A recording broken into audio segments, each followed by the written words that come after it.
is advised. Hey everyone, welcome back to Board Games Unlocked, and Brad and I are doing our top 10 worker placement games.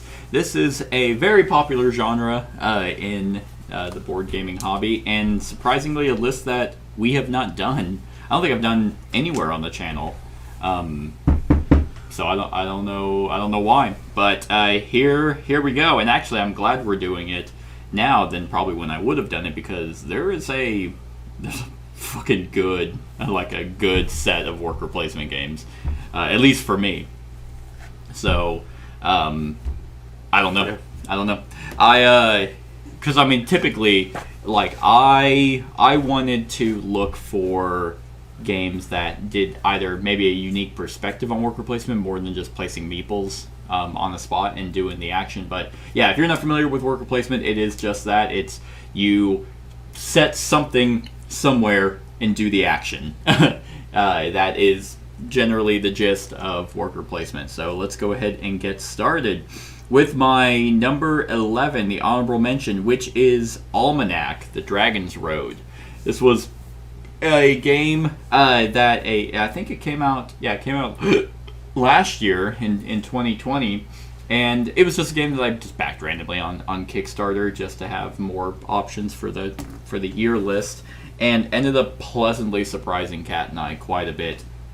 The reason why this one is it's extremely unique because it's kind of each page, it's like a storybook. The board is a page in a book, and you have like a map that you're going down, and so on each page there is a unique way that you are going to be placing workers or doing actions on that, depending on the theme, and there's like different rules on each page, and the winner of that page will kind of dictate where they're going, like on the map, and they might need to get to a certain spot on the map to be able to trigger certain conditions that they might need, objectives that they're trying to fulfill. This one, the reason why it took me by surprise is because it was done by Colossal Games, which did Western Legends and Kami-sama and all that, games that I tend to not like. And it's the same guy that makes the Tiny Epic games, which I'm drawing a blank on his name now. Yeah. Yep, it's that guy. And typically, and I don't like those Tiny Epic games, so I was just like, it was like, man, I'm not gonna like either of these, but we ended up enjoying it very much. And yeah, I mean, it's not that heavy of a game either. Like, this is a pretty solid, like maybe the next level of gateway. But if you're trying to get into the genre and see if you like worker placement, I think Scott Alms. I was thinking Scott, but I'm like, I can't think of the last name. But yeah, just because you're going to get variety in this, and through multiple playthroughs, you're not going to see everything. You might want to go a different route on the path. And I know for a fact that they are doing another Almanac game, Almanac subtitle here, so that's exciting, because if they're kind of going to continue doing this Almanac series, I think that's really neat. So, and I think it's also worker placement. But yeah, so that's the honorable mention. My number 11... Oh, actually, real quick, how many crossovers do you think we'll have? I think we will have 2. I think we'll have 2. I would say 3 guaranteed. Okay. With a chance of 5. Okay. A lot of it depends on those. There's 2 of them that I don't know what your thoughts will be. Okay. But yeah, I'd say 3 guaranteed. All right. My number 11 I put on this list as the honorable mention because this was kind of one of my early forays into this mechanic of worker placement. It's kind of labeled. It has that stigma as being like a entry way into this, and that's Lords of Waterdeep. Gotcha. Okay. This was one that maybe I'd played a worker placement before this, I don't know, but this was kind of, when this came out, it was like, oh yeah, this is pretty cool. You get to put your certain kinds of, you get to put your meeple out there, and you're spending your resources or heroes, right? To do different things, and to you're completing objectives, you're building buildings, you get these I don't want to say missions.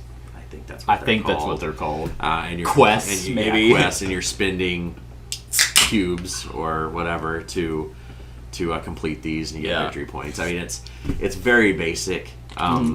It's a total entry point for if you're a D&D guy and you didn't play board games, you could get them in with this because it uses I think that's exactly why that game is so popular. Right. If that had any other theme, I don't think it would have taken off. Right.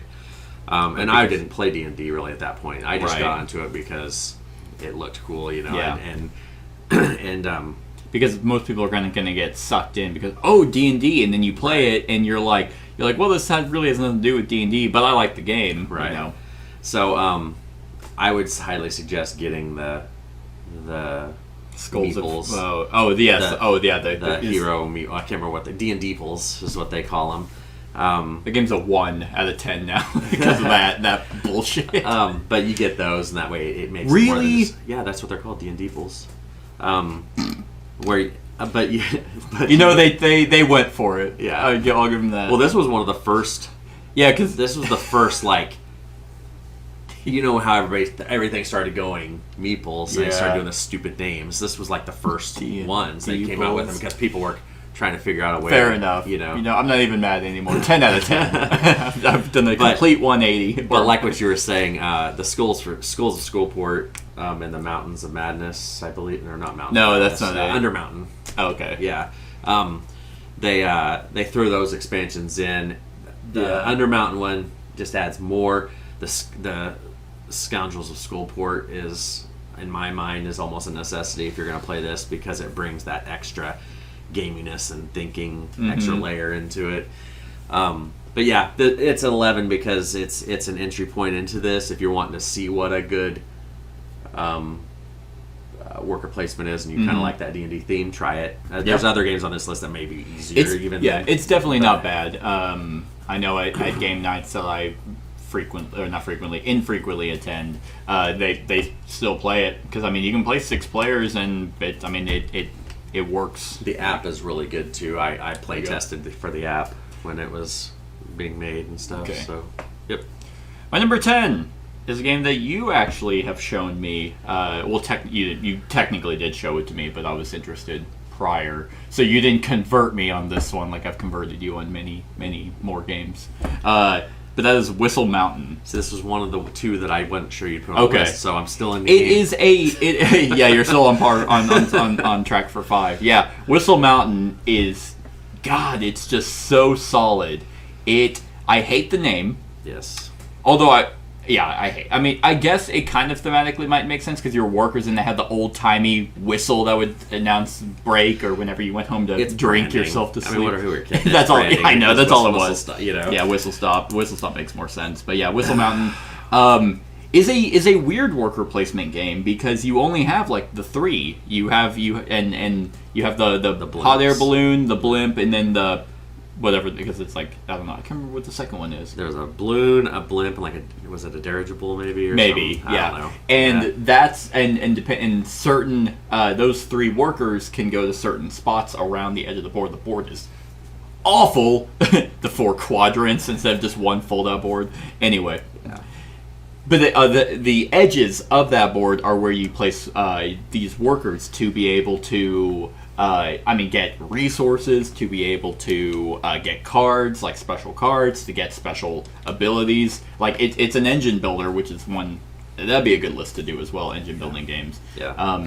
But yeah, so you're placing these workers around the edge to be able to get that, but you also have meeples on the board over on the side, and you're also playing these polyomino pieces in the middle that are scaffolding. Yeah, they're like scaffolding, and so you're trying to place these in a unique way that whenever you place also these workers on there, you get a bunch more resources.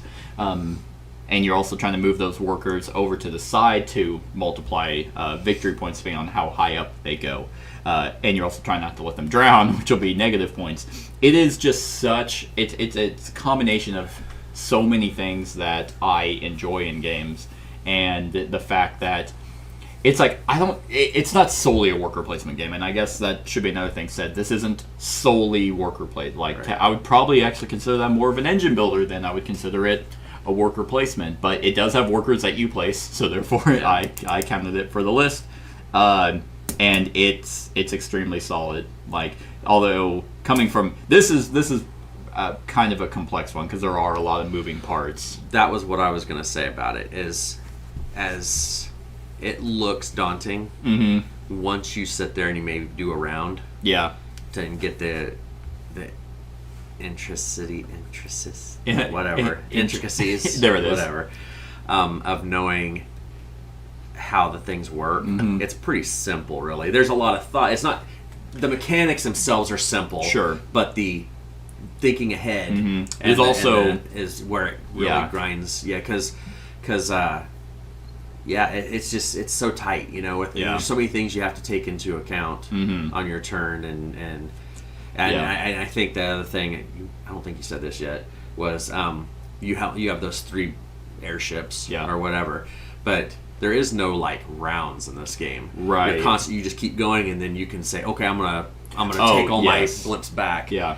And then that opens up those spots for people. You can time it, but when you pull back those balloons is when you can actually like build stuff or do all that stuff. So I mean, there's never like a wasted turn. And the other thing I was gonna say is that there's a lot of freedom in which order you want to do actions, because there was when we when for the run through, there was something where I was like, well, can I do this, then immediately do this, to then like to use that previous action to then buff this second action.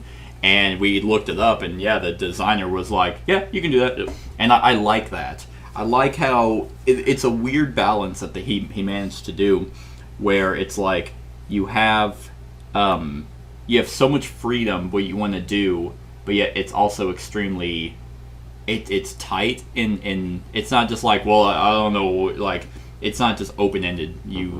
I don't know how to explain it. It just works. The game just works.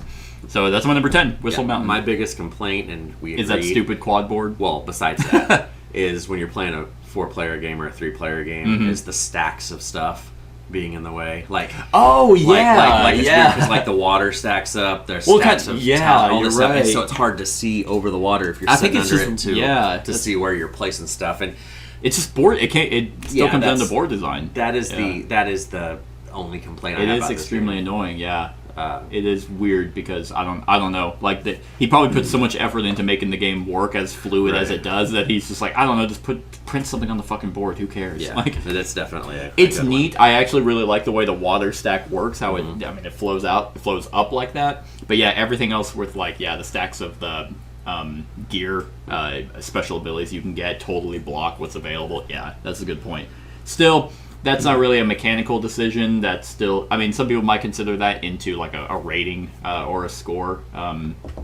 But I think we worked around it. I think we just didn't put it on the spot. And we helped each other out. I mean, it was. Yeah, if you're playing with people who are like, no, sorry, you can't see it. Yeah, exactly. And you don't get to pick it. It's like you bitch slap them. What the fuck?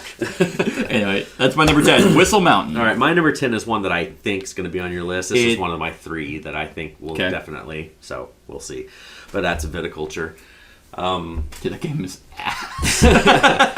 Viticulture is one I need to play more. Like, as I've played it solo much more than any competitive stuff. But this is just an elegant game. In my mind, this is probably my Stone Meyer's best game. And it was one of their first games, I think. This is it takes a boring theme like creating wine and stuff and turns it into a, you look at the box cover, it looks boring as shit. Yeah, that's true. I mean, everything about this game looks boring. What century piece of art did you pull off Google Images for this? It looks so boring, which is why it took me so long to buy it and stuff. It's just like, this is just... And the only reason I bought it is because of that. I heard the solo mode was good. Gotcha.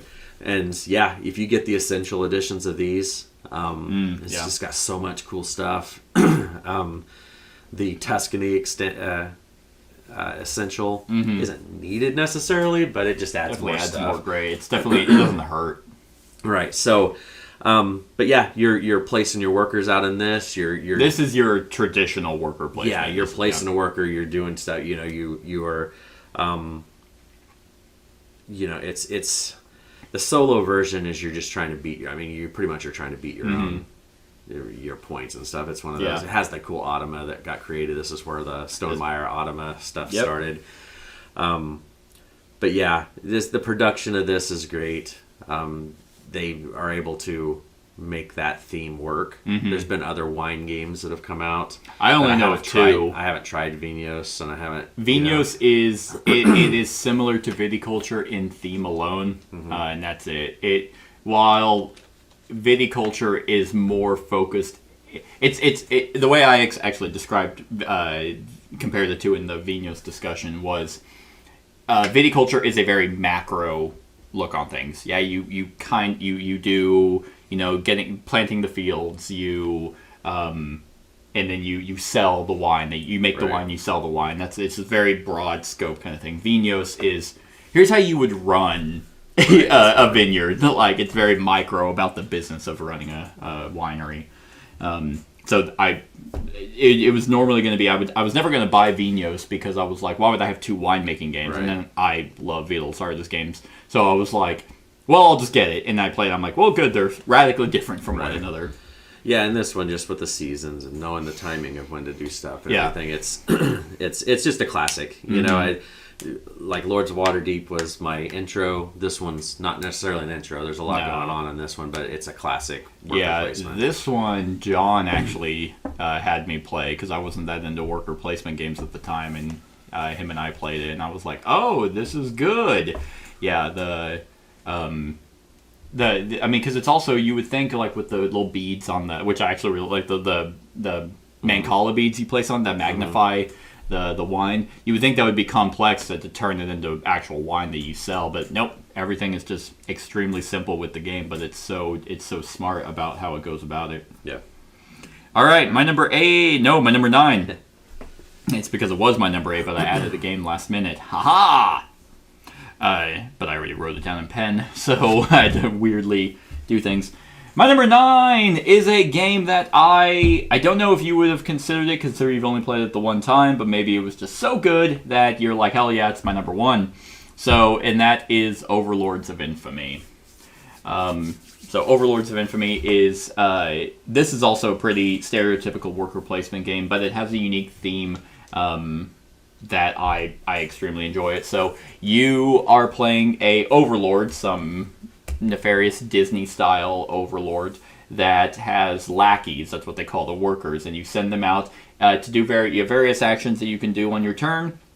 You can destroy the land, which basically means you place a tile, and that's going to give you resources that you gather with your lackeys, and you need these resources to fulfill nefarious plots that as your infamy level goes up, you get access to more sinister plots. You start off at, I think it's Knavery, it's like the very first one. These are very just what an up-and-coming villain would want to do.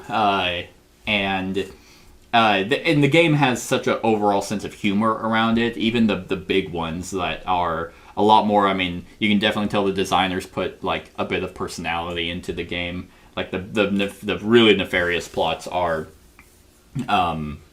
like a lot more political, or like they would be legitimate problems, but versus the first one, which would just be slight annoyances where it's like, who is doing this to us? Like, I don't know what's going on. But what makes this really cool is you also have a central like hero who's going around the land, and that kind of, it doesn't ever really like hurt anyone, but each person's like trying to move him and just slightly fuck over someone else, but it's never like, wow, you just ruined my whole game. Like, it's like, oh, okay, I'll just remove that tile, or I'll kill some of your lackeys.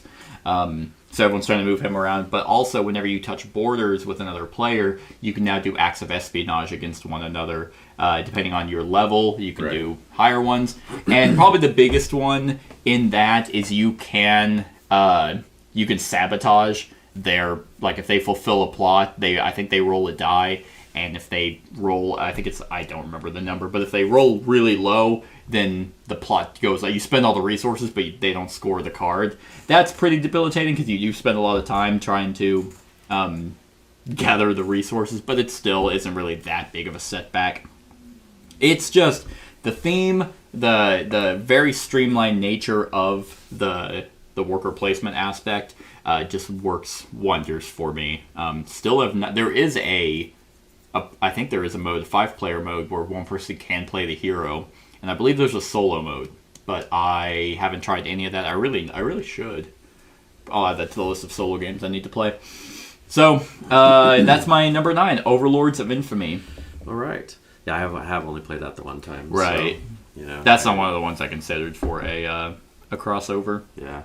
All right. My number 9 is, I would call this the worker placement on steroids game, and this is Feast for Rhoden. Do you have workers in that game? Yeah, you're placing them. There's all those spots that you're placing them on. You're right. There's 60 spots. I don't know why I thought. Yeah, I just remember the spots. I forgot you were placing workers on them. Yeah. There's 60 spots just in the base game. That's what I was looking up a second ago. Gotcha. But this one's like, normally in a worker placement game, there's a handful of spots. You guys are, this one, there's always going to be stuff you can do. Yeah. If somebody takes the one or two spots that you wanted, you can go and do this. I mean, you're constantly. That's why I said. I mean, there's just so you don't run into games that have this many spots, right?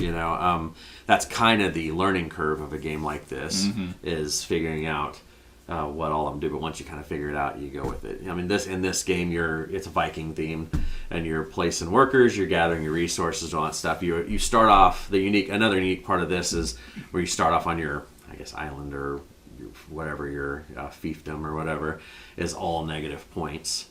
Yeah. On your board, and as you're getting these polyomino pieces to build up your village or whatever, you're covering up those negative ones. Yeah.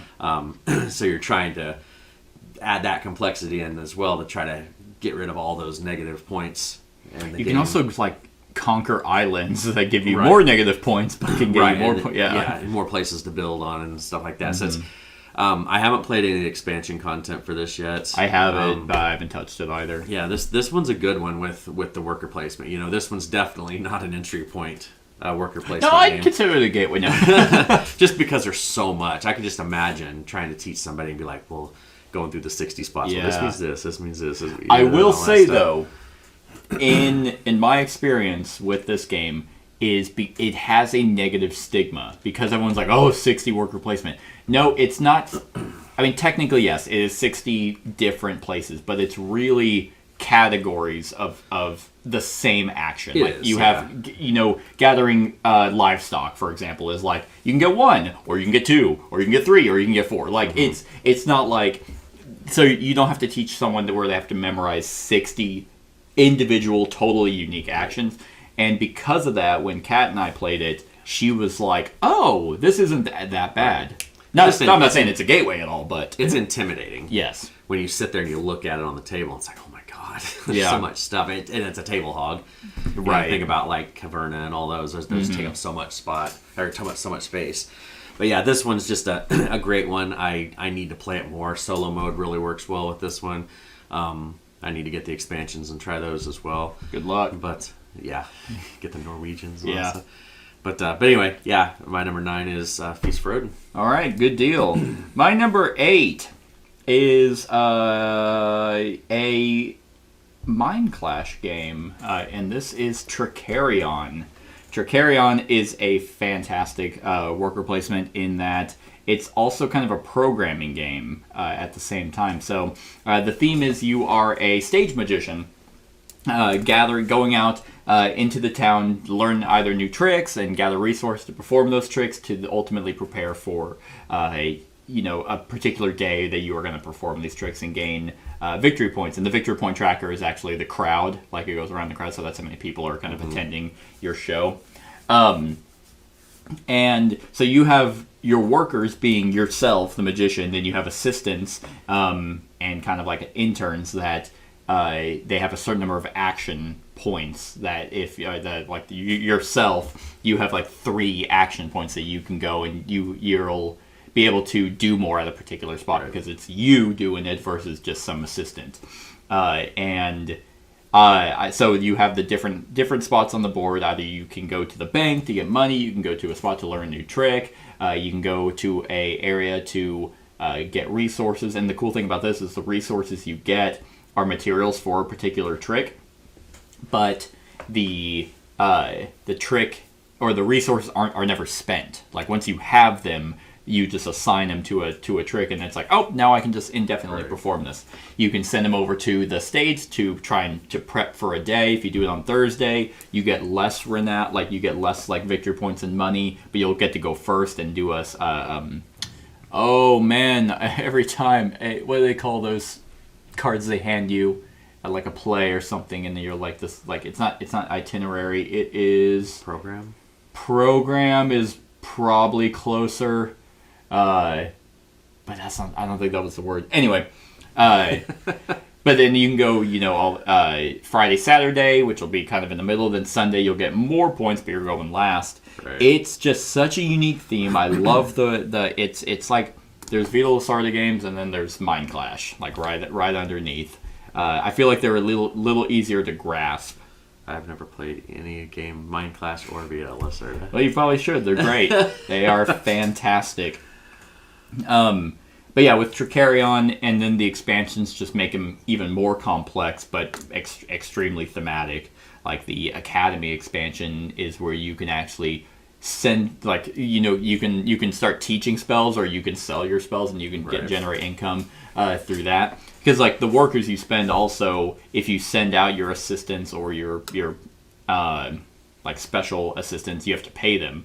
Otherwise, you can't send them out. So. And the programming is the fact that you assign where they're going before you act. It's not like, oh, I have this, this meeple, I'm going to go here, your turn. You assign where they're going, then you flip them all. And so you have to kind of read where your opponents might go, because it's like, ooh, the bank has 6 gold. I could use 6 gold.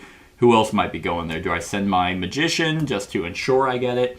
So I like that aspect as well.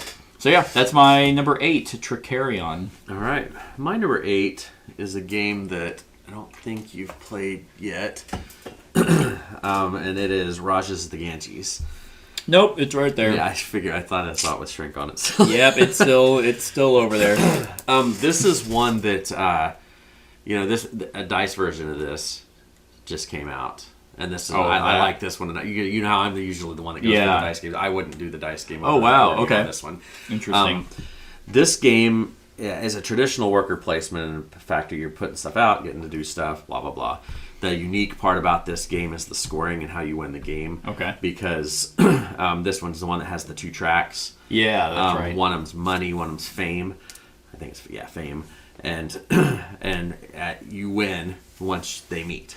So you could go all money, 90% money, and then get your fame. Mm-hmm. And you get there, you win. Okay. Likewise, if you're more famous but don't have much money, so you're constantly doing stuff and working up both those tracks to try to get them to meet. And once they cross over, you win the game. That's how you win. Gotcha. There's no victory, but like that's the win. The first person to cross them over, that's how you win the game. Neat. And that's unique. Like I don't think that's been something that's been done before. I can't think of anything. I know there's been games that have multiple tracks like that, but yeah. So you're just placing workers, doing stuff. You have.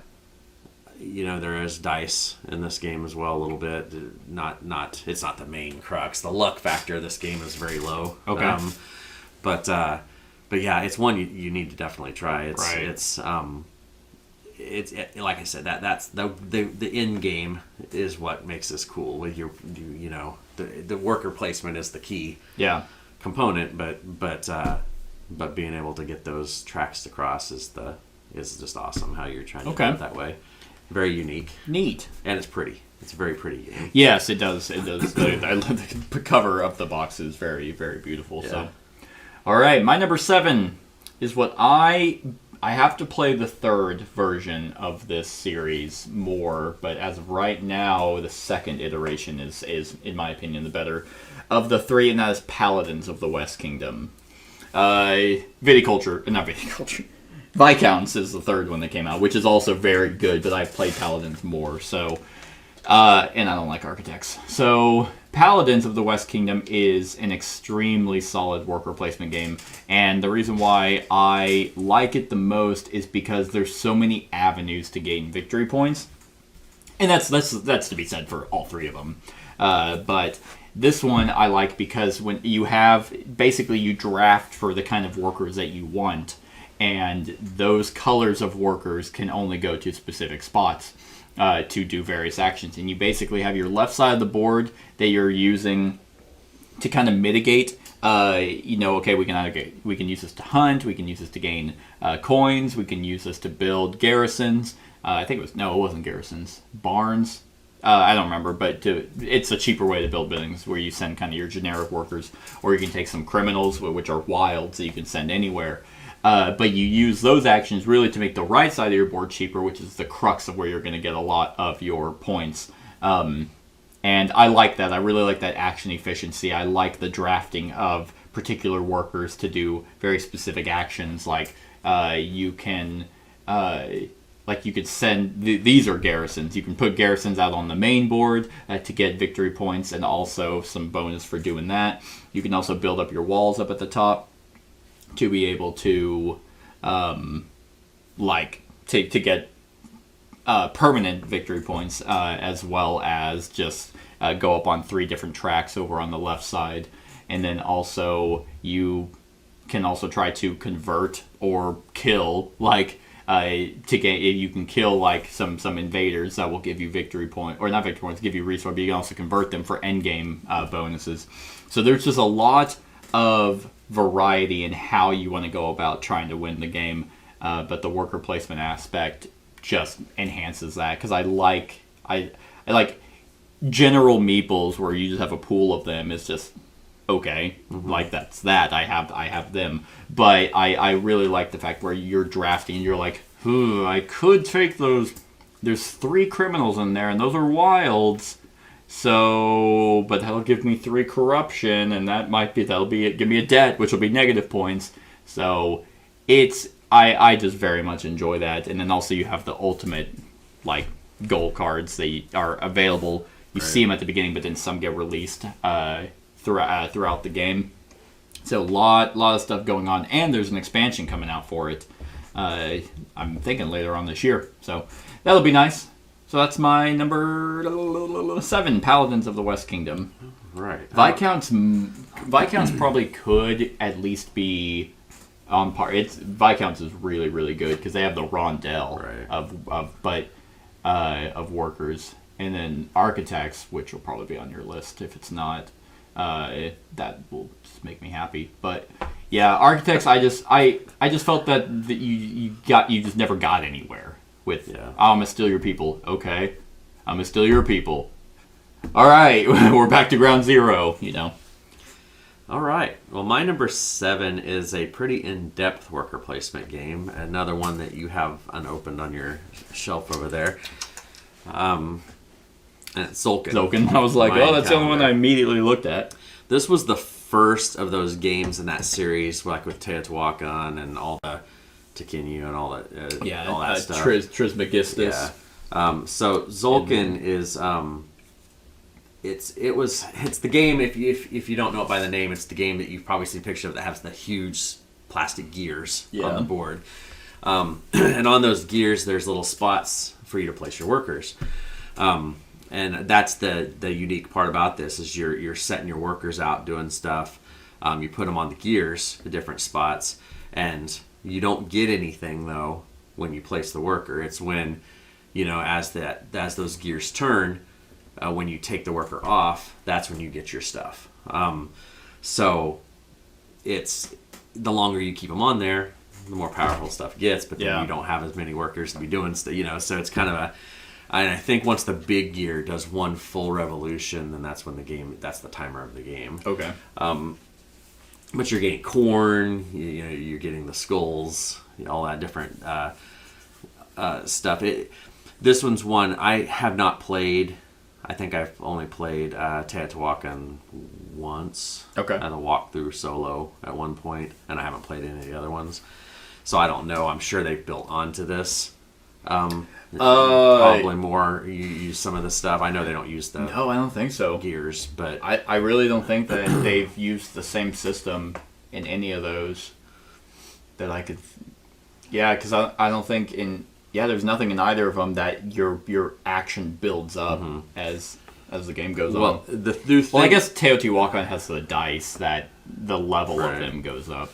The one thing I would say about Tzolk'in is, this game would not have been on this list until you get the Tribes and Prophecies expansion, I believe. Okay. because then that makes everybody start the game with their own asynchronous that is nice abilities. You know, so instead of just everybody starting the same way, you have a almost like a Terraforming Mars prelude thing. Sure. Like, he kind of puts you in this is going to be good for, whatever. Yeah.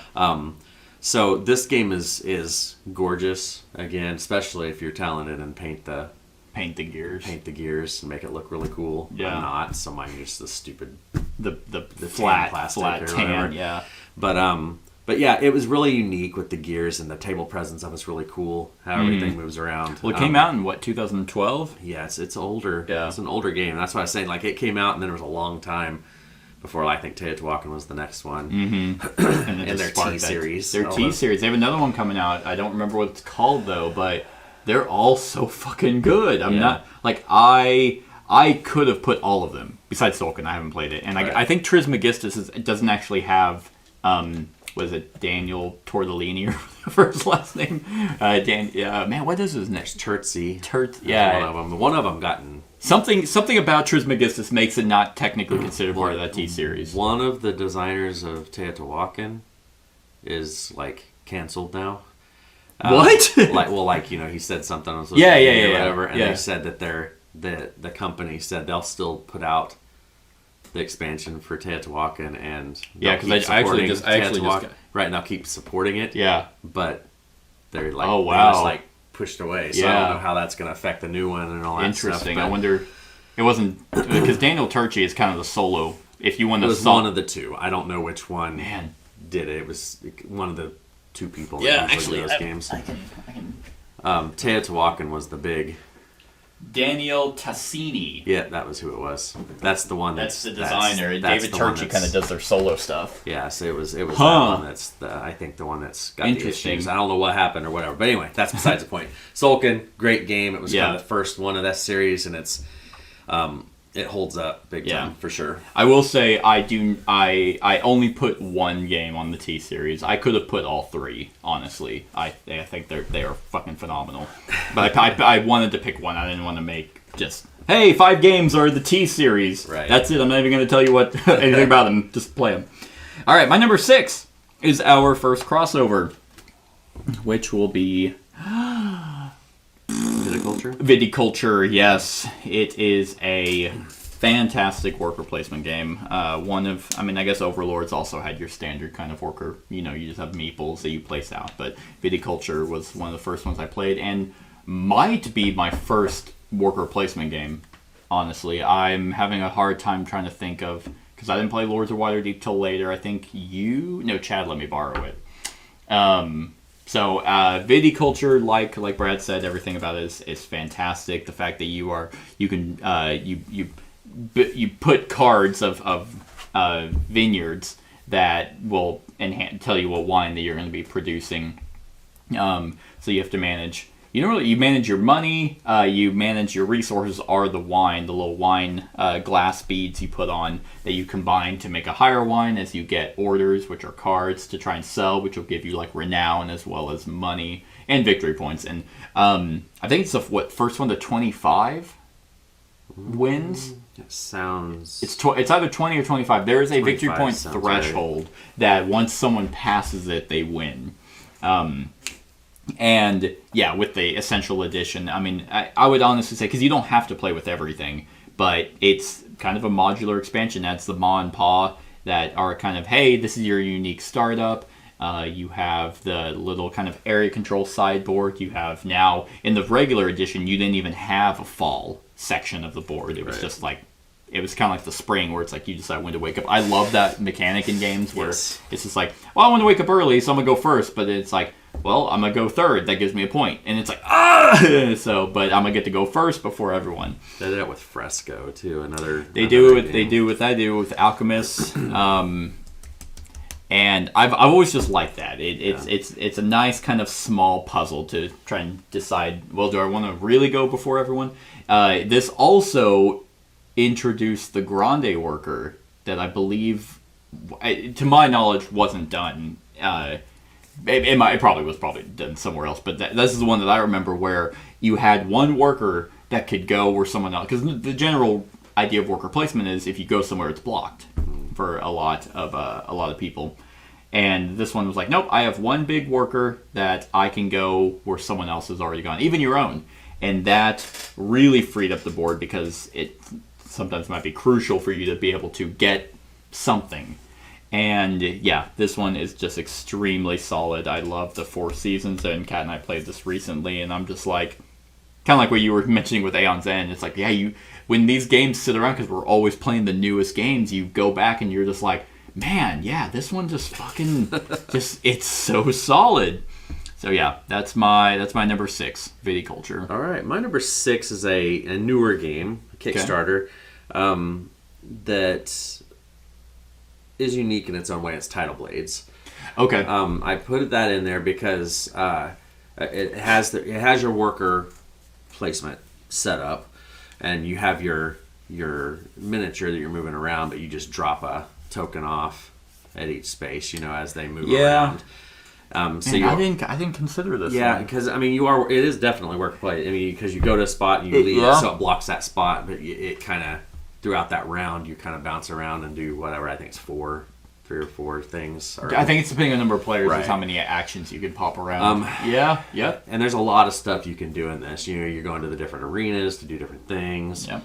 And it's just this one, especially. I took your advice and I read the lore book. Oh, you that did? Came with it, yeah, and stuff, and it opens it up more. It's it like, does. This is kind of neat, how you go through. I've never been a type that have really went for like the art books or the lore books. Sure. With Kickstarters, I was like, I don't really care. But I mean, I do that now, right. and I don't even look at them. I just have them. Yeah, and it's just neat, throwing in all that stuff, and you get that worker placement feel, but then there's enough spaces around the board that you can do pretty much whatever you want to do, and then it also brings in that fact when the judge is around. Yeah, you can go if you can find a spot over there and do stuff.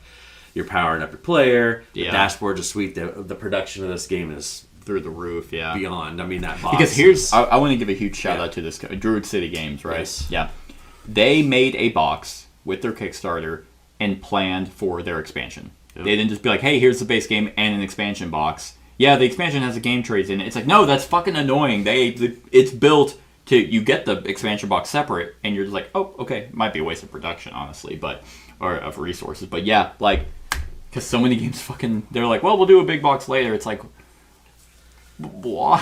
Just do it then. Yeah. But no, this one's, the art's superb, and you just, it's a satisfying worker placement game. Yeah. Because because you're playing Olympic games. That's really what it is. Yeah. Going through, you can go and defend the reef by taking out those the bad guys that are coming in and stuff. It's because you do the dice upgrading, which I thought was a really cool mini game. Because you build up really for that, then you go and all those dice are gone, so you have to build up. It's worth a lot of points. Your dashboard with the dials that you power up. I mean, there's just a lot of stuff you're doing in this game, but it just seems. I didn't consider it because you have one worker, but you have multiple spots that you're placing them around. So you can do 3-4 spots around. That is fair. It's interesting because the world and atmosphere of that makes the lore book inviting to read. And because it's just a snippet. Hey, here's the wave race arena. Here's a paragraph about that, and you're like, oh, okay. And so you kind of get it. And I would say that literally about any game, though. If you can enhance yourself more with the theme, you're going to get into the game a lot more. But yeah, that's a good pick. Put it at my number 12. My number 5, I wasn't even sure this was a worker placement game. I'll be the judge of that. You haven't played it. Oh, I'll still be the judge of that. Because it's not your traditional worker placement game, and it says high up because, one, it's extremely solid, but it also is a complete different twist on workers, and that is Gugong. Yep, don't know. Gugong, your cards are your workers. So you have a hand of cards that have a value on them, and to go to a location, you have to trade out the card with a card of a higher value. So, and then there's also if there's a location that I want to use to get a special ability, and there's a 2 there, I need a 3 or higher to be, and you swap them out. So you're cycling through the cards that are available to you throughout the entire game, and that is so interesting because I cannot think of a single game where cards are workers. Like, I mean, I've known where cards are miniatures, but not workers. Yeah. And that's that. And I mean, the deluxe edition of that has the velvet box. It's a gobsmackingly beautiful game, and that's so interesting because it's like, oh, you have up at the top you have a map that has a miniature or a meeple that's moving around, so you can go do that. You can travel the land, and so to do any of these actions, you have to cycle through these cards. But you also, at the end of the round, you get a set bonus. You get victory points if you collect sets. So that also might consider where you might go. So you can have, I have 5 2s. I'm going to get this many victory points. It is not that high scoring of a game. They also have a bunch of expansions that came with the deluxe edition that do give you do have some semblance of meeples as workers. And I think, if I'm not mistaken, if you want to go somewhere for the same number you have to use those like as a cost to trade the same thing for the same thing. But the idea around it is centered around, I don't know if it's true historical accuracy, or if it is, it was about, I'm going to trade this bonsai tree for a vase, and you kind of just, that was a social status kind of thing. But another thing about this game that I really like is that you have in the center of the board, you have your noble who is trying to beat the emperor, and that is a condition you have to fulfill. If you do not get him up to the top, then you cannot score. Right. And I always like that because it's not hard to do, but it's not super easy. It's not like you will no matter what you do get there. You do have to still take steps to do it, but it's not like that's your sole focus of the game. You can also build the Great Wall of China. There's just a lot of your traditional worker placement sections of things you're doing. But the reason why this is as high as it is everything about it is solid, and it's the only game I can think of where cards are workers. People might not consider them workers, but you're placing a card on the spot to do an action. I think it'd be the same as because we had the discussion about would dice placement be the same as worker placement. Right. I think it's kind of the same. That's kind of how I because I guess we should have mentioned that we did consider dice and, in my case, cards in this list, because I don't think I could make a top 10 of just dice worker placement games. Oh no. Yeah, so there's like 2 or 3 of the thing. Yeah, so that is my number 5, Gugong. All right, my number 5 is a game I know you hated at one point, and then you tried it again, and I can't remember what your opinion is now. And it's Champions of Midgard.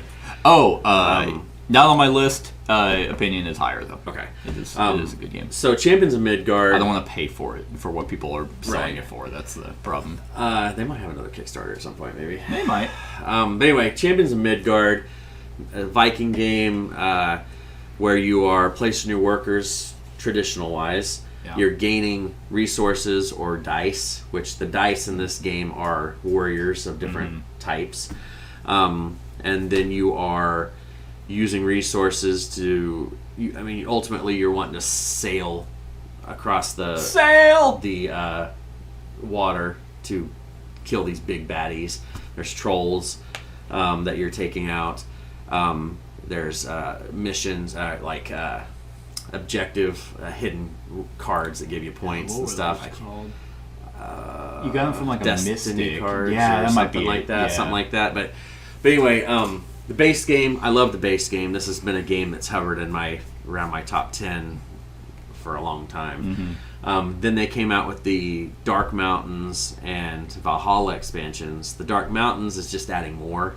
It adds a place where you can, it brings in the other resource of like the green dice for like the archers that help you with hunting. That's really all like they that. do. Oh, they also have it adds another like version of trolls, like hill mountain trolls or whatever. But giants, mountain giants or something. Anyway, Valhalla, though, is what makes this sing. Because one of the worst feelings in this game is loading your boat up with a bunch of warriors. And food. And you have to do food and other rations. You go over, and then to roll shitty, and they all die. Or to just draw a card and says, "Oh, wipe out half your food." Right. And it's like, and you're using a lot of time and resources to get your warriors as it is. What the Valhalla adds is you have a leader dice now. That's kind of your deal, and then every dice that dies, you get a chit, a token of that kind that you get to collect, and there is a track of Valhalla cards that you can purchase using those tokens that are powerful, have a lot of victory points or whatever they do. So it was a reward, like, which makes perfect sense because in Viking lore, you know, you were proud to die because then you had more, you know, you're going to Valhalla and whatever. So you had dice that die because of a bad roll where it would be shitty before. It's like, now I get these tokens and I can buy something, you know. You're like, you might actually be happy. You're like, great, all right, cool. Now I can get that cool ability. It's just, you know, their set collection with killing certain those Dragors or whatever that you're taking out. You also are having asynchronous powers because you pick a Viking to start off with that has different powers and different, you know, starting dice or whatever. It's one of those games that is always really done well for me. You know, I enjoy. The one thing I wish it had was somehow a solo variant. Dude, just get a friend, man. Well, it's just like, you know, and it's just a lot of these games like that. This one's one that just doesn't have that aspect, you know. So it doesn't get played a ton right Came now. out at the time that wasn't a must. Right. Nowadays, if your game doesn't have a solo, people throw a fucking Well, and I'm fit. sure that if I get on BGG, I'm sure there's a solo variant out there for this. But yeah, this is a really good one. Yeah, get that Jarl box that has everything in it, and it's. I have the huge playmat that stretches forever. That has all because if you don't have that playmat, you get those expansions of a Valhalla board, and the Dark Mountains are just boards that just kind of set around. And it's kind of, but the mat has it all built in. What poor person wants to set up a sideboard? But it didn't make much sense because you had to set them in weird spots to make the map look like it was building into the mountains. Oh, you're stuff. right. So now this one, the mat's built in, so it makes it look, it's all integrated really well. Yeah. So yeah, it's really cool. Yeah. The Midgard. My Kickstarter habits have changed. Now, if a game offers a neoprene playmat, sleeves, and an art book, I always add it. And I never look at the art books. I don't know why. I just like having, because typically if they have an art book, their art's good. Right. All right. Yeah, that's a good one. My opinion has pretty much changed. Just don't ever play that game at 2. I would agree. It sucks at 2. It needs to be 3 or 4. All right. My number 4 is Robinson Crusoe. I couldn't think of a segue. This one has a game that has been one of my favorites. I mean, since I got into the hobby. It's also kind of a programming style worker placement game because everyone sets out their worker, which is, you know, either a builder, a gatherer, or explorer, and you might also have Friday or a dog or some other assistant to help out, and as well as yourself. And what's cool about this is that however many you can send yourself to a location. Like, I want to build this hammer. I don't know. And if I just send one token there, then I'm going to have to roll to see if I succeed. But it's like, I can go there, and then someone else can go there with me, and we ensure that we succeed in doing this action. That's for everything, building, gathering, or exploring. But the more you send to succeed at something, the less you're able to do, and efficiency is key in this game because it's brutal. Like, you're trying to survive on a cursed island, depending on the scenario that you also happen to do. The very first one is you're trying to gather enough wood to build a bonfire. The second one is you're trying to save Jenny, who for some dumb reason she's off on a fucking rock that you can't get to, so you have to build a raft to go get her. And I'd be like, look, swim. There's sharks. Hope they don't eat you, because I'm not. We're over here. Yeah. And I cannot wait for this Game Found Awaken Realms help backed. I thought about it. I didn't pull the trigger. Yeah, and I know did. There'll be a late thing, so I may. But it's just. I mean, I'm mainly more excited of the because it's Portal Games and they're not the best. They've gotten a lot better with their rule books. They must have hired someone. That was our big complaint for forever. It's like they probably saw a decline in sales after fucking, what was it, First Martians? God. Anyway, so this I'm because it's gonna have like so many scenarios in it, and it's all gonna be concise into one book. You're gonna have miniatures, which are completely unnecessary, but it's just an enhanced edition of Robinson Crusoe. Yeah, I love because what's also cool about this game is whenever you go and do something from a deck, the building, gathering, exploring, you draw and you have a top and bottom action, or not action, but a top result is you're given a choice. Oh, do you want to go in this cave and steal some food? Yes or no? And it's like, oh yeah, we need food, otherwise we're going to starve and take damage. Okay, let's do it. Then you shuffle it into your event deck, and when you draw it, it comes back, and this is like, yeah, the food you stole attracted a bear, now fight a bear. And it's just like, well, we don't have any weapons, so that is the only game I know of that does that. And I am amazed that no one has taken that concept, and it's so simple. Just let your choices kind of come back and be obvious. Because like a lot of the campaign games, like Tainted Grail, Sleeping Gods, whatever, like name 100 campaigns out there that say your choices matter, but you never know, like, what did I just do that's going to swing it in a different way. And that's why like video games like Mass Effect, for example, have the obvious Paragon Renegade. So when you replay it, you can make those conscious decisions. Instead of being like, oh, I'm going to replay Tainted Grail. What action did I do? Oh, did that change? To see the branching paths. Robinson Crusoe has a small aspect of that. Is, yes, we chose to take that food. Here's the consequence. And I personally play where I cover the bottom. Yeah, I think you should. Yeah, I agree. Some people want to know, like, and I'm like, well, you're not really getting, you don't know what would happen. It takes you out of the theme of it. That's how I view it. So, it's been around for a while. They essentially have the only edition now, the second edition, that very much streamlines the rule book. It looks better, and then they're gonna have this big sexy one that'll be coming out. So, yep, Robinson Crusoe is my number 4. This is one I've owned on 2 or 3 different occasions and never played. I guarantee you would like it. This is the perfect one to play solo. Yeah, I'll try at some point. All right, my number 4. I'd be shocked if it's not your 1 or 2. Okay. And that's Everdell. It is not on my list. It's not on your list? No, I did not. I considered Everdell as a tableau game. I didn't consider it as a worker placement. You are placing workers, but I didn't think of it as much as a worker placement to throw it on here. But yeah, it is not on the list. Interesting. Okay, well, anyway. I'm sorry, Everdell. You should be. This is one that you and Kat showed me, and now I need to just make a top 10 games I've shown Brad that he loves now. Well, I bought that last Kickstarter. I have like the deluxe. I sold everything I had, and I just bought everything in that deluxe collector's box and all that crazy. This could be so stuff. Nice.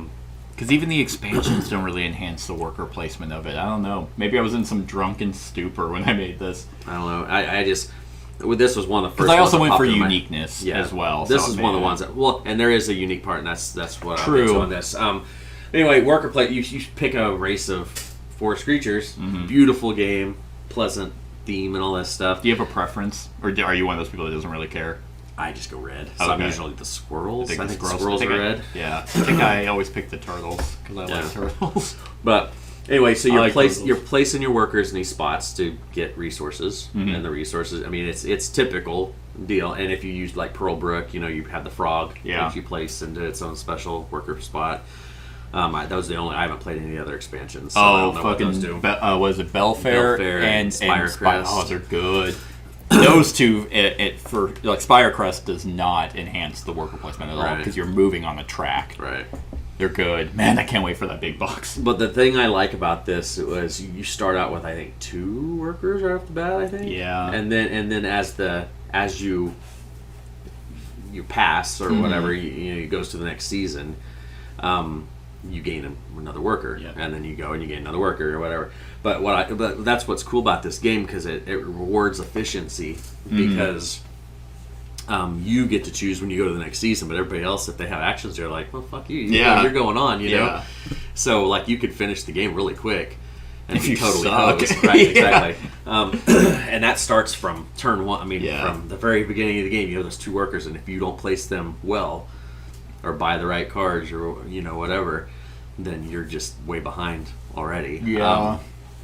So, and I think that's why, like, the gaining workers, I don't feel is because I could. There's probably other games that have it. I can't think of any off the top of my head, but for me, the efficiency came more from your cards in your tableau than the workers themselves. And I think that might have been why I was like, oh, I'll put these other, like Almanac, for example. Obviously, Everdell is better than Almanac, in my opinion. However, Almanac has the uniqueness of the different worker mini games each. So that's kind of what I went with.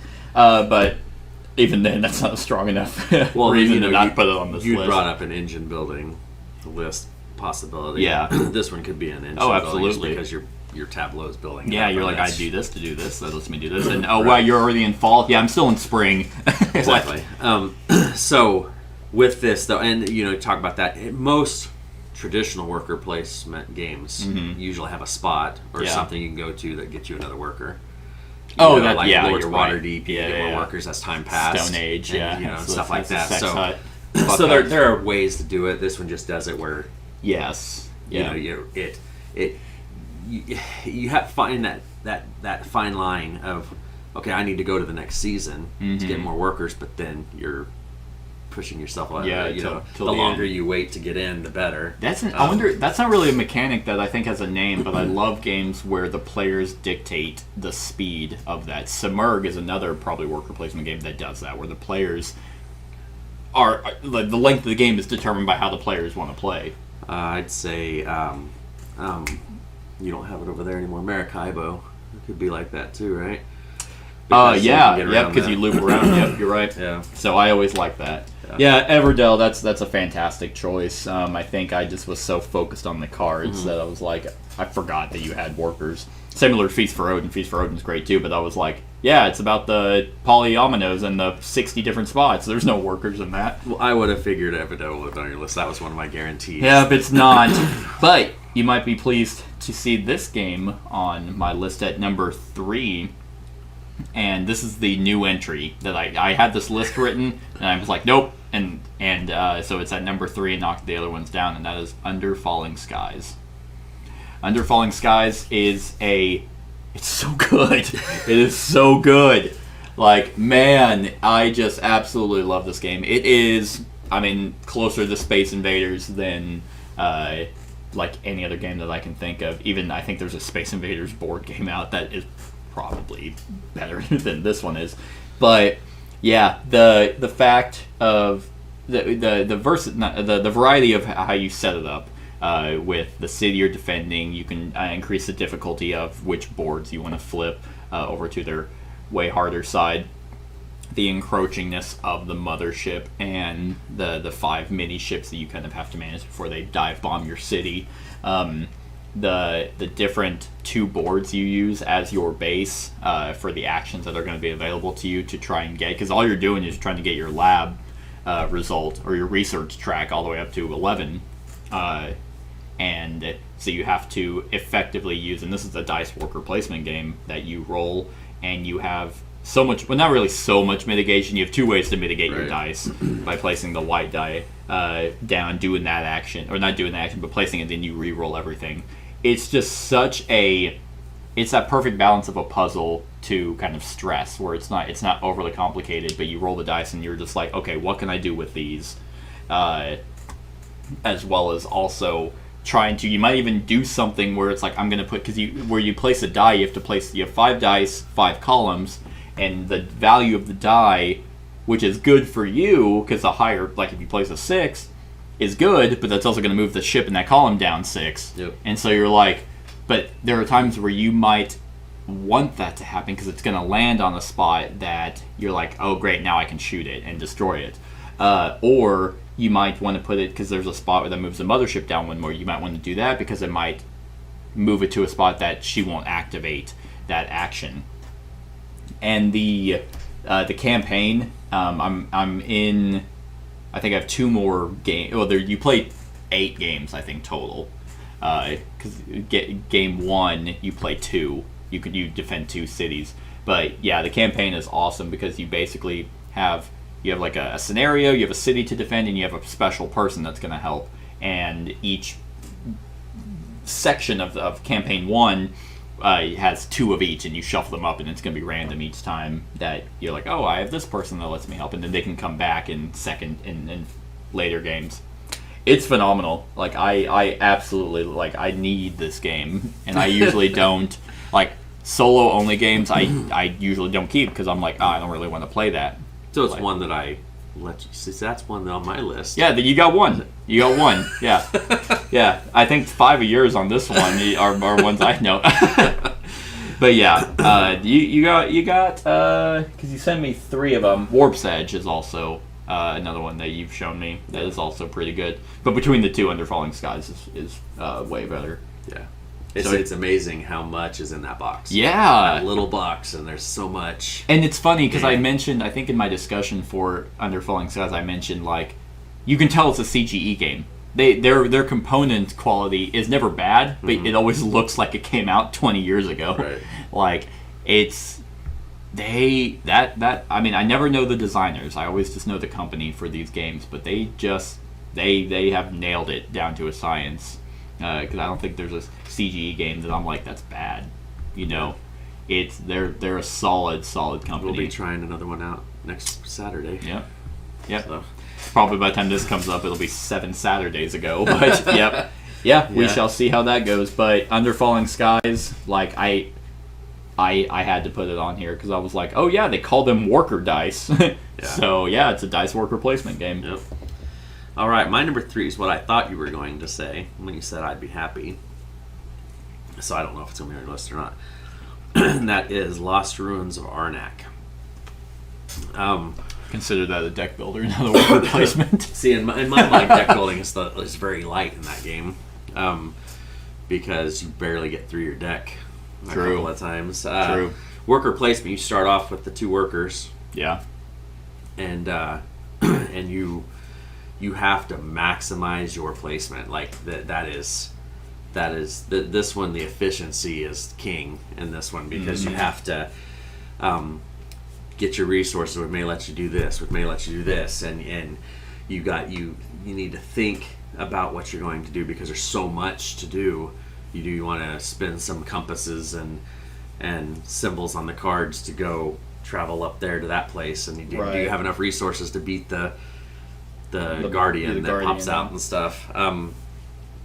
This one's one that it's so tight, as far as getting your stuff. And I haven't done the solo stuff yet. I haven't either. But I've been hearing great things about the solo stuff. Well, because I was going to, and then there was I was reading up on it, and they were like, oh, you be comfortable with the solo version before trying the campaign. And I was like, I haven't played the solo version, so.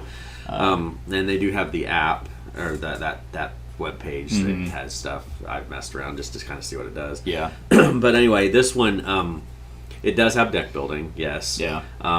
You buy the artifacts or the items, I guess is what you'd say. The artifacts. What's cool about the artifacts is they go right on top of your deck. I think they immediately activate. Immediately activate and stay, yes. Yeah. And then the other ones go down. So, which, I've played enough games of it that, you get through your deck a couple of times in a game. Mm-hmm. It's not like playing a traditional deck builder where you're constantly through it. So the worker placement, though, is so important with this. That's true. That is a good point. Is why I put it in this. This one gets compared a lot with Dune Imperium. Oh, okay. Yes, you're right. Yeah. They kind of came out around the same time, kind of used a little bit the deck building / worker placement hybrid. This one I enjoy more just because I don't care for Dune. I've never read it. Cat's reading it right now. But yeah, this one is like a Indiana Jones theme. It even throws in, it has the double board, so you can flip it to the other side, and it does a whole different setup and everything. It's definitely can have expansion stuff with it. It needs to, and I think that might be more another thing that I might have thought. more. Because it, the deck building and the cards are pretty simplistic. I mean, really everything you do kind of is simplistic. So I would like to see a little bit more complexity, some cooler card powers, location powers, instead of just go here, beat the Guardian with a boot and a compass, and then, you know, and an arrowhead, and then it's like, okay, put that in the pile. I mean, it's a fantastic game, but yeah, some complexity would be nice, which they can. But CGE doesn't really do expansions. Now that I think about it, like, Space Alert had one. Galaxy Trucker had a bunch. Yeah, you're right. Maybe I'm just lying. Dungeon Pets, yeah, I'm lying. No, they all have expansions. It seems they don't do a lot. Right, they don't flood it like FFG does with stuff. But Adrenaline, I think, it just had one. The team deal, yeah, a wrong one. Right. Give us a map pack. Like, come on, not a solo version. Dear God, who's playing? Anyway. Yeah. So anyway, yeah, Lost Ruins Arnac. I know it's winning a lot of awards this year and stuff, and everything. So you know, true. It was a hit for me. That's a good one. My number 2 is the T game that I decided to put on here, and it's the one that I've played the most and the one that has expansions to it that are extremely solid. That is Teotihuacan.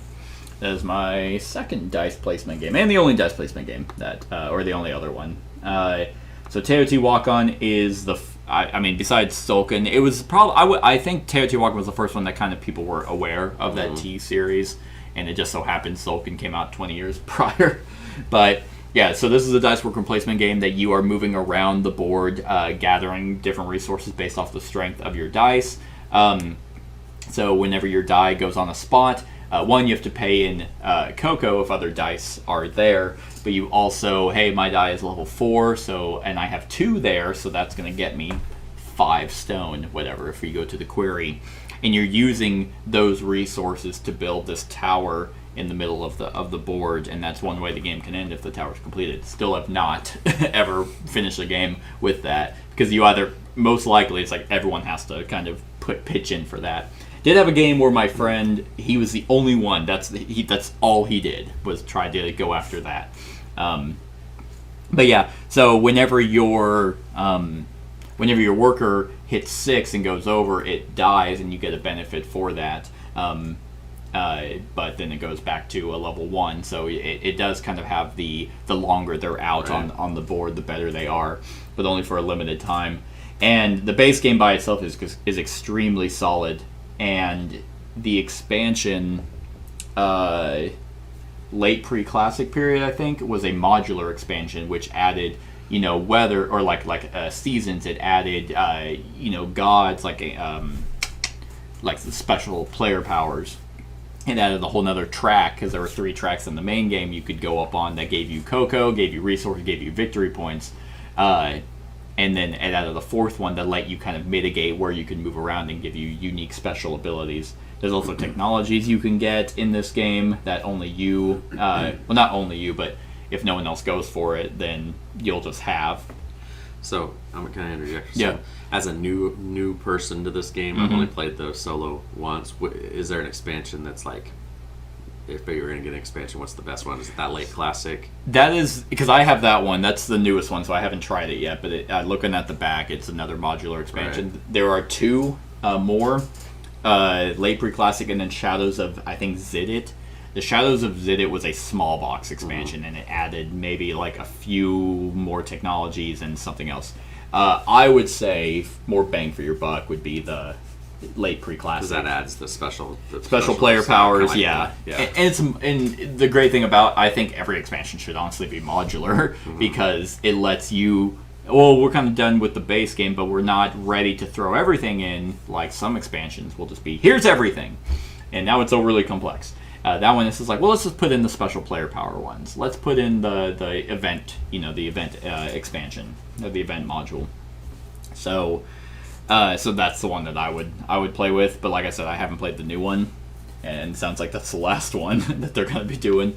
But Teotihuacan is just it's fantastic. And honestly, between that one, Tekhenu, and Trismegistus, like Trismegistus and Teotihuacan both got 10s from me, and but Teotihuacan's better because it has the support behind it. And it's I feel like it's a little more streamlined. Both Tekhenu and Trismegistus are kind of hard to look at, whereas Teotihuacan's very organized, and the way the board layout would be different if you shuffle the tiles together and just put them around. And that cool building up, like the pyramid, is really, really unique. So it's also probably the simpler of the three. Tekhenu was pretty heavy, and Trismegistus was... I thought I was going to have a meltdown trying to figure it out. Like, it has the way the mechanics work, I was like, oh my god. But it has the best player sheet I've ever seen, which makes that game way easier to play. But yeah. When you say Trismegistus, are you meaning that... Tawantinsuyu. Yeah, I just want to clarify, because I think that's what you were... Yeah.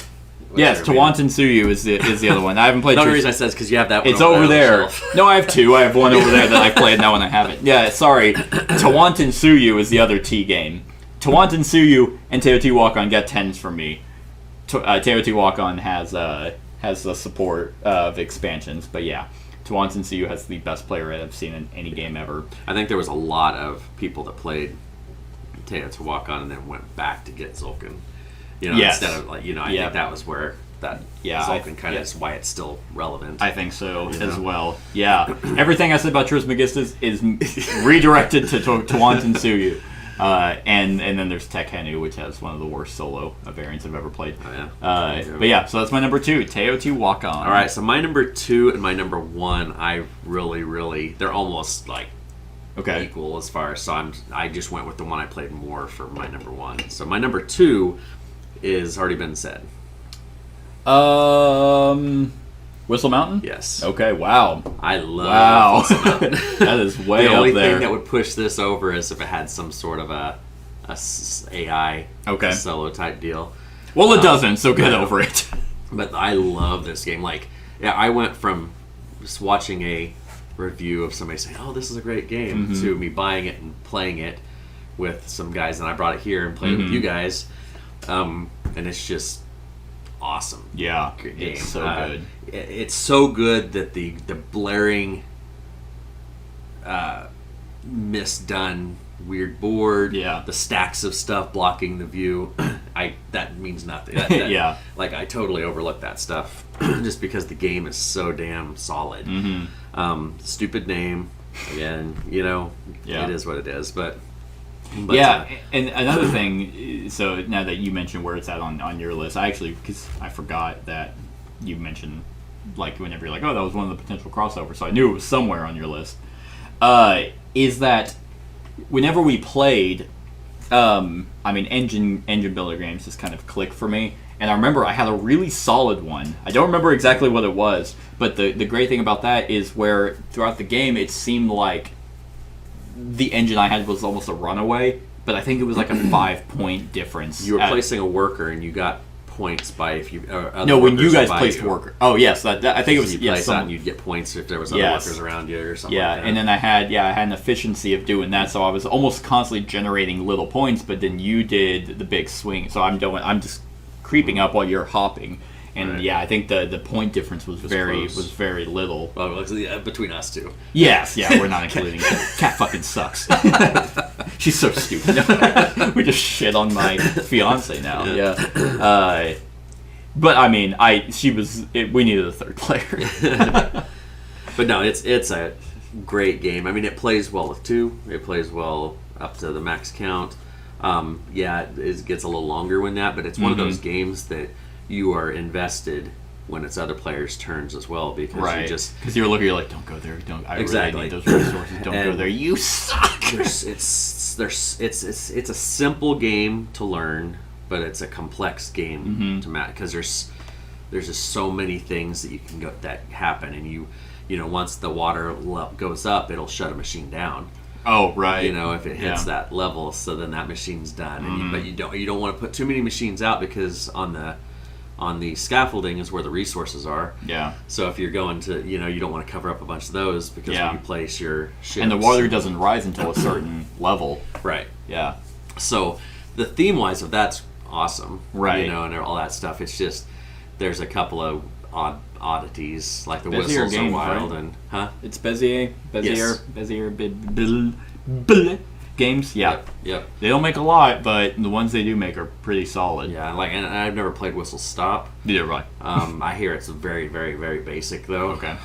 So if you like Whistle Stop, you might want to watch a video before you do Whistle Mountain because it is quite a step up. Yeah, they are not.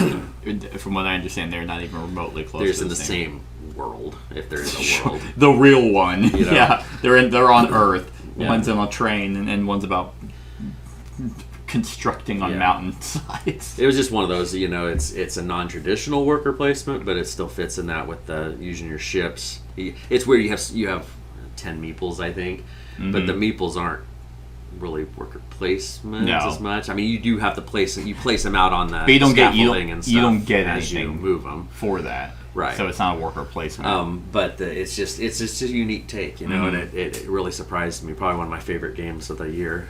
Right. On that. So yeah, that's my number 2. It's really good. All right, can you guess my number 1? Anachrony. I hadn't said it yet. I knew I was waiting for you. Right. Yep. Anachrony is my favorite worker placement game. It was honestly tough though. Like this list wasn't like like sometimes whenever I give you a list idea, or you give me one, I'm just like boom. Like one of the lists that we'll do eventually. Like I had a game in mind, and I'm like, oh, let's make a list on that. This one though, I really had to think about it. But Anachrony, it does the exact. Teotihuacan has those amazing modular expansions. Anachrony has that and more. This one is just because you have the unique workers that can go. They can go to certain locations, be more efficient there. You have, and then so whenever they come back, they're not tired. You have to manage your workers if they're tired or not. And you need. You have a morale track, or if you have a bunch of workers and you really need them to wake up, then it's like you can pay water, which is a resource you can get to be like, hey, wake up, and then they come in and your morale goes up, or you can be like, get the fuck up, and then like you're gonna work. Are you sleeping? And then they hate you, and then you get negative points with low morale. So the fact that you use workers, and I have the miniatures expansion, so you slot them into their mech suits. So you can do. It also is an engine builder because you build buildings in your factions on your faction board that you can send workers there, and they don't need a suit, but you need to power up suits with power cores to be able to send those workers out into the wasteland to be able to, hire more people, get minerals, which you need to build super projects or just regular buildings. There's just so much going on in this game. It is easily Mind Clash's best out of the 3 that they've made. And then they have the Perseverance, the dinosaur one that'll be coming out soon.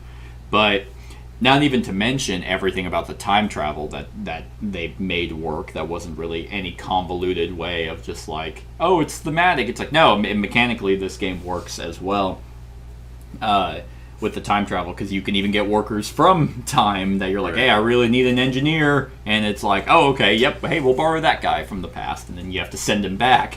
Otherwise, you get paradox and negative anomalies. It's just so solid. Not to mention that this is still. Under Falling Skies might beat it, but that is a pure solo game. So if I were but Anachrony probably still has the best solo variant that I've played, especially with their newest expansion, the Fractures in Time, that adds a whole new faction that's all about kind of paradoxes, and it's so good.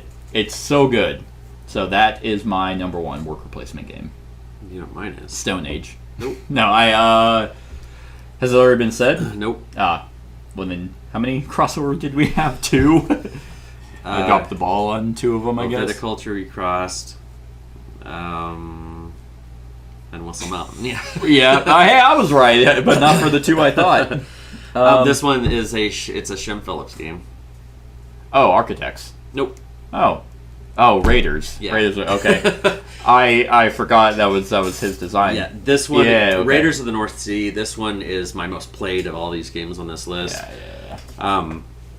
This was one of those that brings in a unique worker placement style where there's the board already is seeded with some meeples, and as you place a meeple, someplace, a legal place, and then when you place one, you get the resource for that, and then you pick up. You'll only ever have one meeple in your stable at a time.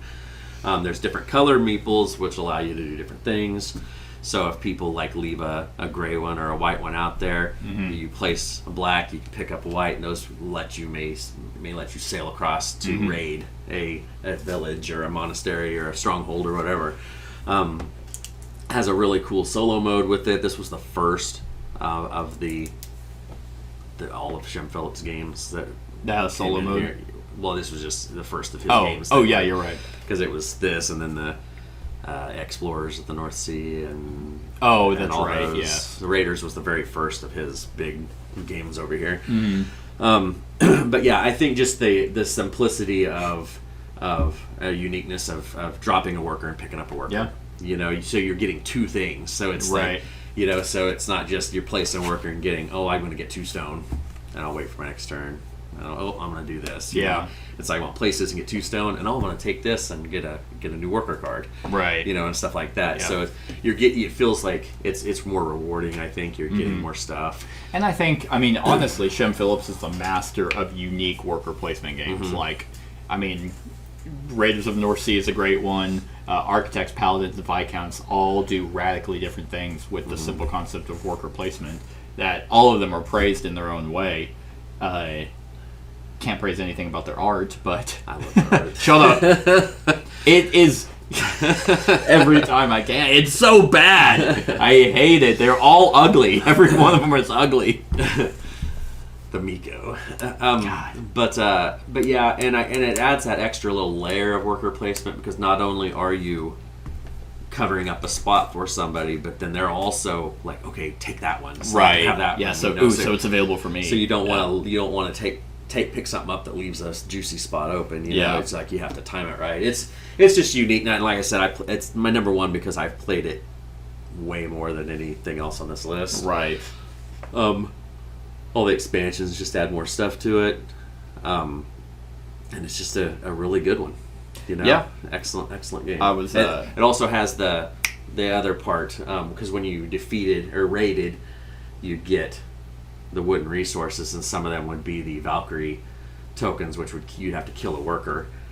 But then there's the Valkyrie track that you go up, and the higher you go up on the Valkyrie track or the Valhalla track, you get more points at the end of the game too. So it's kind of a neat add-in with that too. But as far as worker placement, it's super basic worker placement. Drop one, pick one. That's it. That's true. So yep. All right. I was looking up because we were talking about the art for Shem Phillips games, and I was like, and you were talking about how much you hate the new Descent art, and I'm like, well, they kind of look similar. I would have shit my pants if it would have been the same guy. No, it wasn't. You want to hear the funny thing is everyone shit on that art. I went to look it up. The artist on the board can be says NA. Oh really? Yeah, they won't. It doesn't say who the artist is. Someone's kid. But yeah, so that is our top 10 worker placement games. Let us know what you think of these games in the comments below, as well as what your favorite worker placement games are. Other than that, like, comment, share, and subscribe, and have a wonderful whatever time of day it is for you. Hey everyone, thank you for watching, and I really hope that you enjoyed the video. If you would like to see more of my content, go ahead and click that subscribe button and the bell to be notified whenever I upload any new content.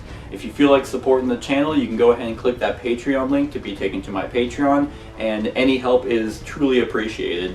Other than that, stick around for any other run-throughs or reviews or cool top 10s or whatever I feel like putting on. Other than that, like, comment, share, and subscribe, and have a wonderful whatever time of day it is for you.